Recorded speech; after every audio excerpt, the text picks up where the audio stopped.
that would be a red letter flag for sure. Prior to that, if their line of credit, availability on a line of credit, they see that drying up, a continued steady or maybe a reduction in sales or growth in accounts payable and the aging of those payables. I mean, those are all classic signs. And I always tell everybody, especially if you've gone as far as busting a default on your bank agreement, make sure you get out and get some professional help. I would recommend hiring legal counsel that's familiar with bank workouts and restructuring, as well as a financial advisor. And I can assure everybody in that situation, the cost of doing that in the short run is a lot less than the cost of just doing nothing or doing the same old thing in the long run, because it just doesn't work out, and it gets very not only expensive, but owners can lose their companies. Yeah, absolutely. So what industries do you see doing really well right now? Knocking it out of the park.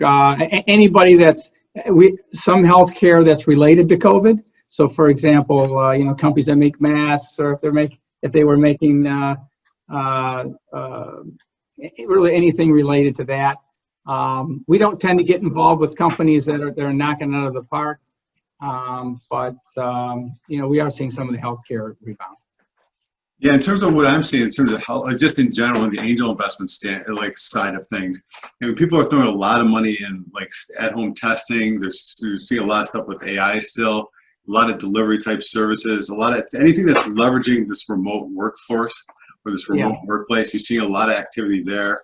I mean, a lot of just, again, testing, rapid testing and things like that. Just the technologies around in healthcare. I mean, healthcare seems like it's been booming endlessly. There's no end in sight for that too, and health tech and things like that. So we're definitely seeing a ton of really good opportunities in terms of people trying to leverage this, because again, there's always a plus side to everything. Even in quarantine, there's opportunities that present themselves. So yeah, no doubt. And it's really interesting now that you mentioned that, is on the other side of the coin, with so many people working at home. I've